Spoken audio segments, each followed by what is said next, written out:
या मालिकेच्या आजच्या भागात आपण पाहणार आहोत लीला एजंटसोबत बाहेर फिरायला आलेली असते आणि एजंटने तिचा हट्ट पुरवून तिला बाहेर फिरायला आणलं म्हणून ती खूपच खुश असते आणि एजंटचे आभार मानत असते. तर एजंट तिला म्हणत असतात की लीला प्लीज स्वतःची काळजी घे आणि त्यावर ती देखील हो म्हणत भिंतीवरूनच एजंटचा हात पकडून चालत असते. आणि मग त्यानंतर ती एजंटना विचारते की एजंट सांगा ना, तुम्ही मला कधी प्रपोज करणार आहात. तर एजंट म्हणत असतात की लीला झालं का पुन्हा तुझं सुरू, प्लीज मला शांत बसू दे. मात्र लीला काही ऐकत नाही. ती एजंटना सतत विचारत असते की सांगा तुम्ही मला प्रपोज कधी करणार आहात, तुम्ही माझ्यावर प्रेम करताय ना, मग ते मला कधी सांगणार आहात. मात्र एजंट ही गोष्ट टाळण्याचा प्रयत्न करत असतात आणि त्यामुळे लीला खूप चिडते. आणि मग त्यानंतर ती एजंटचा हात पकडून भिंतीवर उभी राहते आणि मग त्यांनाच धमकी देते की जर आता तुम्ही मला प्रपोज केलं नाही तर मी इथून पाण्यात उडी मारेल. आणि ते बघून एजंट तर खूपच घाबरतात आणि तिला समजवण्याचा प्रयत्न करतात. मात्र काही उपयोग होत नाही. लीला तर त्यांना धमकीच देत म्हणत असते की जर तुम्ही मला प्रपोज केलं नाही तर मी आता इथून उडी मारणार.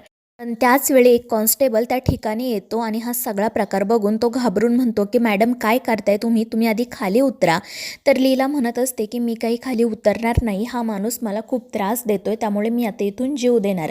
ते ऐकून तो कॉन्स्टेबल एजंटवरच ओरडतो आणि काय झालं आहे ते विचारतो. तर लीला म्हणत असते की बघा ना, यांचं माझ्यावर प्रेम आहे तरीही हे मला प्रपोज करत नाही. आता जर यांनी मला प्रपोज केलं नाही ना तर मी इथून उडी मारून जीव देणार. आणि ते ऐकून तो कॉन्स्टेबल एजंटना म्हणू लागतो की सर प्लीज मॅडमला प्रपोज करा नाही तर त्या जीव देतील. मात्र एजंटना काय करावं ते सुचत नाही. ते लीलाला समजवण्याचा खूप प्रयत्न करतात पण लीला धमकी देत म्हणते की मी 3 पर्यंत आकडे मोजेल, जर तुम्ही मला प्रपोज केलं नाही तर मग बघा पुढे जे काही होईल त्यासाठी तुम्ही जबाबदार असाल. आणि मग ती 1, 2, 2:30, पावणे 3 असं म्हणायला सुरुवात करते. आणि ती 3 म्हणायच्या आधी एजंट म्हणतात की लीला प्लीज थांब, मी तुला करतो प्रपोज पण मला थोडा वेळ दे विचार करायला. आणि ते ऐकून लीला म्हणते की ठीक आहे एजे, पण तुम्ही मला प्रॉमिस करा की तुम्ही मला नक्की प्रपोज करणार. आणि त्यावर मग एजे तिला प्रॉमिस करतात आणि मगच लीला खाली उतरते आणि त्या कॉन्स्टेबलचे सुद्धा हसतच आभार मानते. तर तो म्हणत असतो की मॅडम यांच्याकडे बघून तर काही वाटत नाही हे तुम्हाला प्रपोज करतील, पण ठीक आहे. आणि मग तो तेथून निघून जातो. तर लीला एजंटकडे पाहून हसत असते. ते मात्र खूपच घाबरलेले असतात आणि तिला म्हणत असतात की खरंच तू अशक्य आहेस. तर दुसरीकडे दुर्गा, सरस्वती आणि लक्ष्मी या तिघीजणी कालिंदीच्या किचनमध्ये गोंधळ घालत असतात.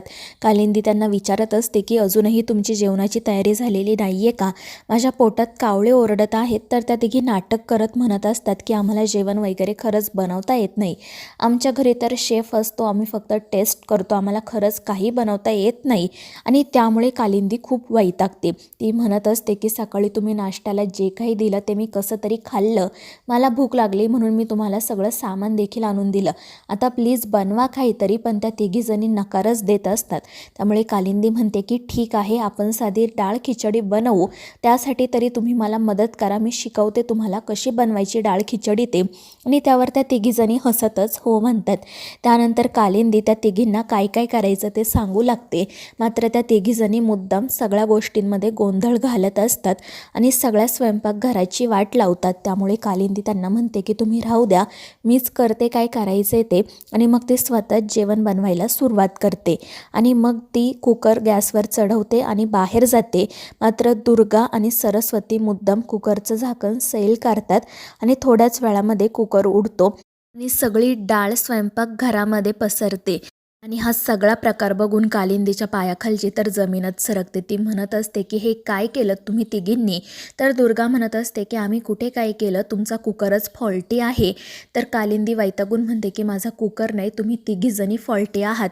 तितक्यात मग लीलाचे बाबा देखील त्या ठिकाणी येतात आणि स्वयंपाकघराची अवस्था बघून त्यांना देखील वाईट वाटते.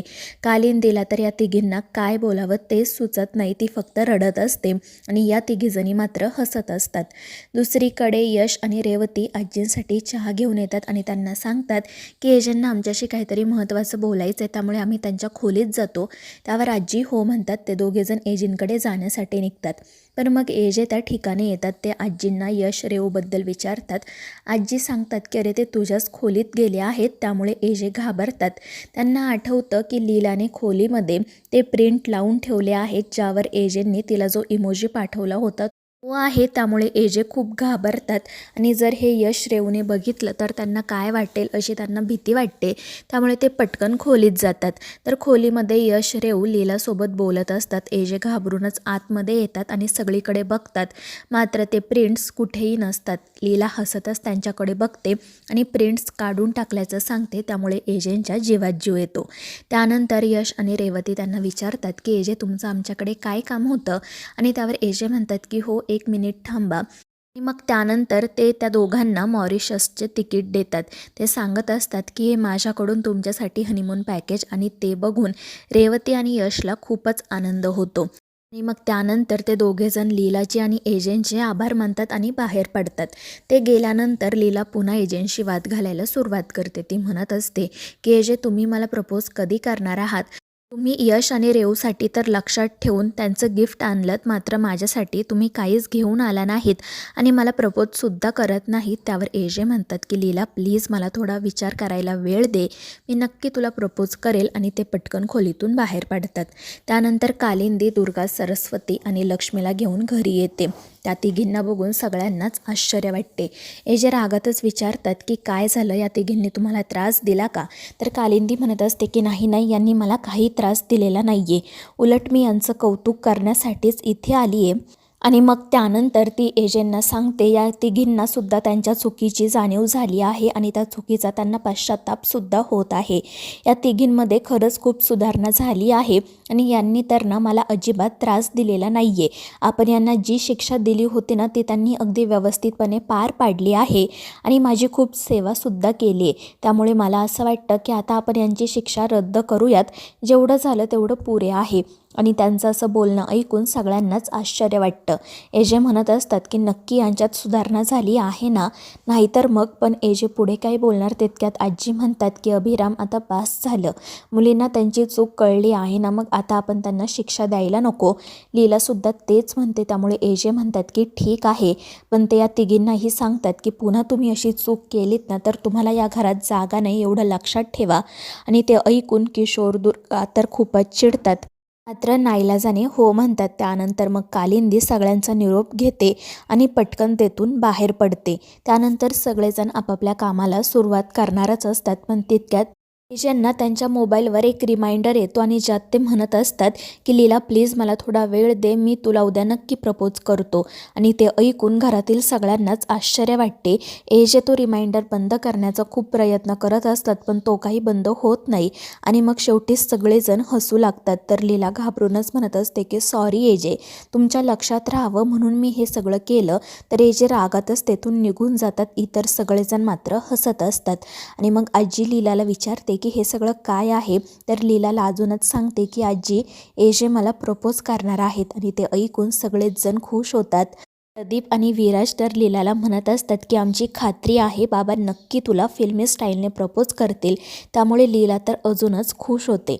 मात्र मग त्यानंतर दुर्गा, सरस्वती आणि लक्ष्मी मुद्दाम लीलाला म्हणत असतात की तुमच्याबद्दल ना आम्हाला खरंच खूप वाईट वाटतं.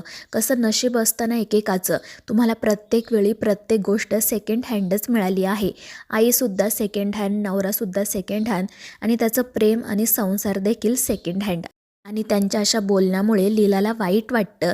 तर दुर्गा असंही म्हणते की आमची तर खात्री आहे की ज्या ठिकाणी एजेंनी अंतराईंना प्रपोज केलं होतं त्याच ठिकाणी ते तुम्हाला देखील प्रपोज करतील, कारण ते अजूनपर्यंत अंतराईंना विसरूच शकले नाही.